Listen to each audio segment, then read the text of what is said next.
नमस्कार दोस्तों, मैं ईश्वर चरण आप सभी लोगों का मेरे इस यूट्यूब चैनल पर स्वागत है।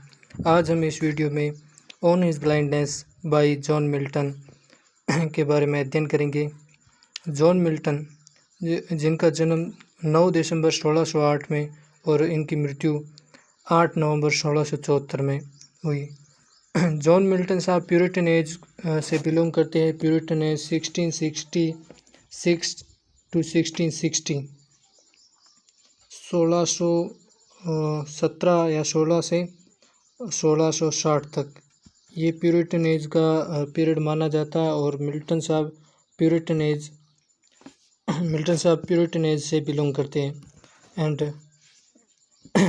मिल्टन साहब जब 44 साल के थे, मतलब 1652 में, इनकी आंखों की रोशनी चली गई थी। और ये माना जाता है कि जो इन्होंने ये पोइम ऑन इज ब्लाइंडनेस लिखी थी, ये लगभग जून टू अक्टूबर 1655 में लिखी थी। और फर्स्ट बार इसका पब्लिकेशन 1673 में करवाया गया था, इनकी मृत्यु के 1 साल पहले, अंडर नो टाइटल, और सोनेट नंबर 19 में करवाया गया। और इसके बाद जो इस पोइम के रीपब्लिश बिशप न्यूटन ने करवाया गया था। और around after around 100 year later. और किस टाइटल के अंडर करवाया गया था, तो ऑन हिज ब्लाइंडनेस के अंडर करवाया गया था 1777 में। फर्स्ट बार कब कराई गई थी? 1673 में। तो बिशप न्यूटन जो थे वो एक क्लर्जी मैन थे। आगे चलते हैं, स्ट्रक्चर ऑफ पोइम देखते हैं। पोइम का स्ट्रक्चर क्या है? तो पोइम का स्ट्रक्चर है इटालियन सोनेट है विथ 14 लाइन। तो यहाँ पे अपन देखते हैं इटालियन सोनेट का स्ट्रक्चर क्या होता है। इटालियन सोनेट जिसे पेट्रार्क सोनेट के नाम से भी जाना जाता है और इसे मिल्टोनिक सोनेट के नाम से भी जाना जाता है। और इस सोनेट को जो लिखना स्टार्ट किया था वो गियाकोमो डी लेंटिनो ने इस पोइम को इस स्ट्रक्चर से लिखना स्टार्ट किया था, इटालियन सोनेट को। इसमें 1 ऑक्टेव होता है ऑफ 8 लाइन और 1 सेस्टेट होता है ऑफ 6 लाइन। ऑक्टेव है जो दो भागों में डिवाइड होता है। एक क्वार्टेंस जिसकी राइम स्कीम होती है ए बी बी ए, और सेकंड क्वार्टेंस होते हैं उसकी भी rhyme scheme A B B A होती है। और इसके बाद में सेस्टेट की बात करते हैं तो 2 टेरसेट होते हैं, इसकी राइम स्कीम होती है सी डी ई और सी डी ई। और इसके अलावा या सी डी सी और सी डी सी भी हो सकता है। तो हमने देखा जो सोनेट पेट्रार्कन सोनेट है, मिल्टोनिक सोनेट भी उसी को मिल्टोनिक सोनेट से के नाम से जाना जाता है। और इटालियन सोनेट भी वही है। इसमें एक ऑक्टेव होता है 8 लाइन का जो 2 क्वार्टर्स में डिवाइड होता है। इसकी rhyme scheme A B B A. और इसके अलावा 1 सेस्टेट होता है ऑफ 6 लाइन, और 1 सेस्टेट 2 टेरसेट में डिवाइड होता है। इसकी राइम स्कीम होती है सी डी सी, या सी डी सी होगा या सी डी ई होगा। तो इसको इनिशियली जो स्टार्ट किया था राइटिंग, जो इटालियन सोनेट को जिसने स्टार्ट किया था राइटिंग, वो गियाकोमो डी मेडिसी। ये नाम थोड़ा डिफ़िकल्ट है, फिर भी गियाकोमो डी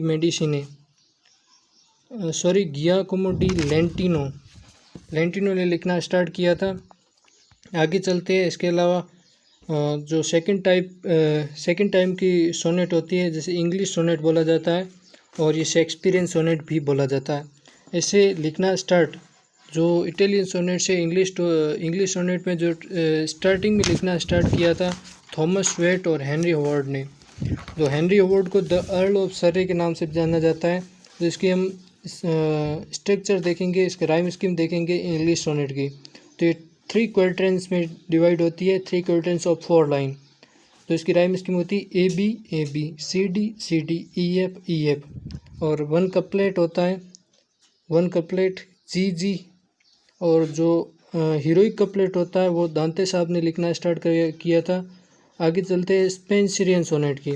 तो स्पेंसरियन सोनेट इंग्लिश सोनेट से ही बिलोंग करती है, वही सेम है, पर इसकी राइम स्कीम थोड़ी डिफरेंट है। इसमें 3 क्वार्टेंस होते हैं और 4 लाइन, और 1 कपलेट होता है ऑफ 2 लाइन्स। इसकी rhyme scheme English rhyme scheme से थोड़ी सी डिफरेंट होती है। जैसे ए बी फिर बी सी वहाँ पे ए बी सी डी और यहाँ पे ए बी सी डी और ई। तो ये है स्पेंसरियन सोनेट की राइम स्कीम और ये है शेक्सपियरियन या इंग्लिश सोनेट की राइम स्कीम। इनका स्ट्रक्चर सेम होता है पर राइम स्कीम डिफरेंट होती है। आगे चलते हैं। ऑन इज ब्लाइंडनेस एक पेट्रार्कन सोनेट है एंड लिरिक पोइम है विथ 14 लाइन्स। तो ये अपन ने अभी इसकी राइम स्कीम देखी थी पेट्रार्कन सोनेट की। आगे चलते हैं। इसमें 1 ऑक्टेव होता है और 1 सेस्टेट होता है। ऑक्टेव 2 भागों में 2 क्वार्टरन्स में डिवाइड होता है, ए बी बी ए। और इसके अलावा जो सेस्टेट होता है वो 2 भागों में डिवाइड 2 टेरसेट में डिवाइड होता है, सी डी सी या सी डी ई कुछ भी हो सकता है। तो आगे देखते हैं इस पोइम में वोल्टा का अपीयरेंस होता है। वोल्टा क्या होता है? सडन टर्न ऑफ थॉट वोल्टा कहलाता है। और इस जो ऑन इज ब्लाइंडनेस है इसमें वोल्टा अपीयर है जो जनरली पेट्रार्कन सोनेट में 9th लाइन में होता है। और जो ये सोनेट है, इस प्रकार की सोनेट इटालियन सोनेट के नाम से पॉपुलराइज्ड होती है। आगे चलते हैं और इसके टेक्स्ट के बारे में। तो टेक्स्ट में पढ़ने से पहले पोइम का नेचर देखते हैं। तो ऑटोबायोग्राफिकल नेचर है क्योंकि मिल्टन साहब खुद के बारे में बताते हैं, खुद की जो लाइट स्पेंड हो जाती है, वो जो अंधे हो जाते हैं उसके बारे में बताते हैं। तो autobiographical in nature. Okay, text पढ़ना स्टार्ट करते हैं। व्हेन आई कंसीडर यहाँ पे जो कंसीडर है, कंसीडर का अर्थ थिंक या पॉन्डर। When I think. आगे मिल्टन साहब लिखते हैं how my light is spent. यहाँ पे लाइट का मीन्स है आई साइट, जो आँखों की रोशनी थी। Is spent means gone, ended और रन आउट। वो कहना चाहते हैं कि व्हेन आई कंसीडर, जब मैं सोचता हूँ कैसे मेरे आँखों की रोशनी या मेरी जो रोशनी है वो कैसे चली गई। बिफोर यहाँ पे एर हाफ माई डेज। एर का मीन्स होता है बिफोर, उससे पहले। और यहाँ पे है हाफ माई डेज। डेज का मीन्स होता है यहाँ पे एज। तो यहाँ पे जो बताया गया है एर हाफ माई डेज, यहाँ पे पेसिमिज्म में पेसिमिज्म में ऑप्टिमिज्म है। बिकॉज यहाँ पे जो इनकी लाइट स्पेंड हुई थी वो एज ऑफ 44 पे हुई थी।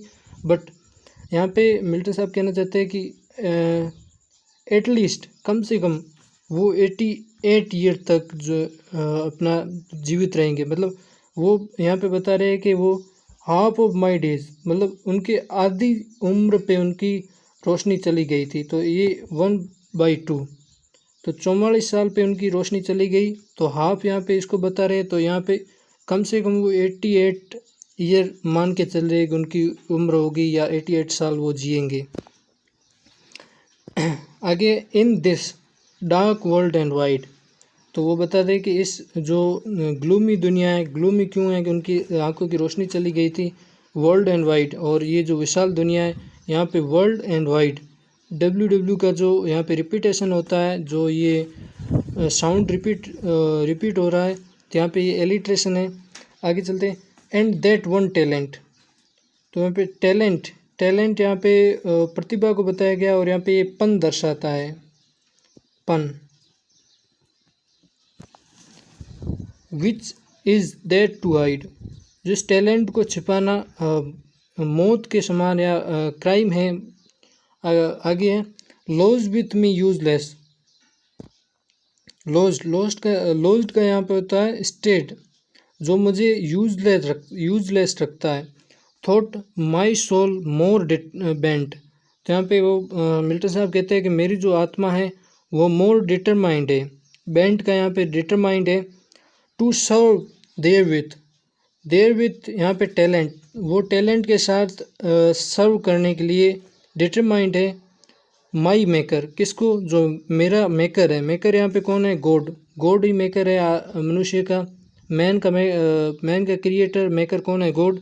And present my true account, और वो कहना चाहता है कि my soul more determined to present my true account, यहाँ पे जो उसके जो लेखा जोखा है कर्मों का उसको प्रेजेंट करने की बात कर रहे हैं मिल्टन साहब।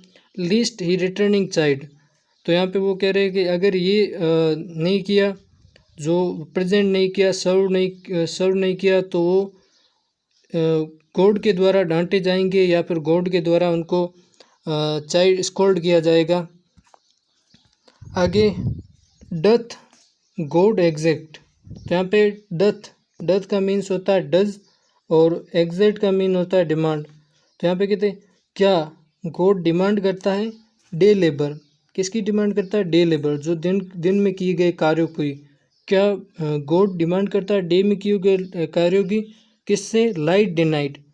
One who has not I site, उनसे ये गॉड उनसे गॉड डिमांड करता है कि जो डे लेबर है उसकी, क्योंकि उनके लिए जो डे और नाइट दोनों ही बराबर है, क्योंकि उनकी आंखों की रोशनी तो चली गई है। I fondly ask, I fondly ask, यहाँ पे आई फुलिशली आस्क, वो मूर्खतापूर्ण पूछते हैं, but patience to prevent that murmur, मतलब वो जो उनके मन में उथल पुथल हो रही है उनको पेशेंस उनको रोकता है उस उथल पुथल को। तो यहाँ पे पेशेंस को पर्सोनिफाई किया गया है, किसको, पेशेंस को पर्सोनिफाई किया गया, क्योंकि पेशेंस रोकता है किसको, जिसके मन के विचारों की उथल पुथल हुई है उसको रोकता है। सून रिप्लाईज, जल्द ही रिप्लाई देता है। तो यहाँ पे वोल्टा अपीयर होता है, यहाँ पे वोल्टा अपीयर होता है यहाँ से। God doth not need, God does not need, God को जिसकी ज़रूरत नहीं है, किसकी, आइदर मैंस वर्क, जो मनुष्य के कार्य है उसकी वर्क नहीं है, और हिज ओन गिफ्ट, यहाँ पे ओन किसके बारे में कहा गया, गॉड के बारे में। गॉड को अपने खुद के जो गिफ्ट जो मनुष्यों को दिए गए उनको वो रिटर्न में नहीं चाहता है, गॉड को नीड नहीं है। हु बेस्ट, मतलब who best bear his mild yoke, yoke यहाँ पे कंट्रोल करने के लिए जो गॉड कंट्रोल करता है, वैसे योग का मतलब होता है जो जानवरों को कंट्रोल करने के लिए उसके उनके जो कंधों के ऊपर डाला जाता है उसको योग कहते हैं। और जो इस योग को, इस कंट्रोल गॉड के कंट्रोल को जो सहन करता है, दे सर्व हिम बेस्ट, वो ही गॉड को अच्छी तरह से सबसे बेस्ट तरीके से सर्व करते हैं। आगे हिज स्टेट, मतलब उसकी जो स्टेट है इज़ किंगली, गॉड की स्टेट किंगली बताई गई है। और थाउजेंड्स यहाँ पे एंजल्स को बताया गया है कि हज़ारों, thousands at is bidding speed, तो यहाँ पे स्पीड जो मन की इच्छा की जो स्पीड होती है, मन की इच्छा की स्पीड होती है, उस स्पीड को बताया गया है। एंड पोस्ट, और चलते हैं ओवर लैंड एंड ओशन, जो लैंड और ओशन, जो समुद्र और लैंड के ऊपर चलते हैं, विदाउट रेस्ट, बिना रेस्ट किए हुए चलते हैं। और इसके ये जो किंगली स्टेट बताई गई गॉड की, कि गॉड को ये एंजल्स सर्व करते हैं, एंजल्स जो मन की इच्छा की स्पीड के ऊपर चलते हैं, और वो समुद्र और लैंड दोनों के ऊपर विदाउट रेस्ट के जो चल रहे हैं वो उस गॉड को सर्व करते हैं। तो बताना चाहता है कि गॉड कितना किंगली है, कितना वो खुले दिल का है।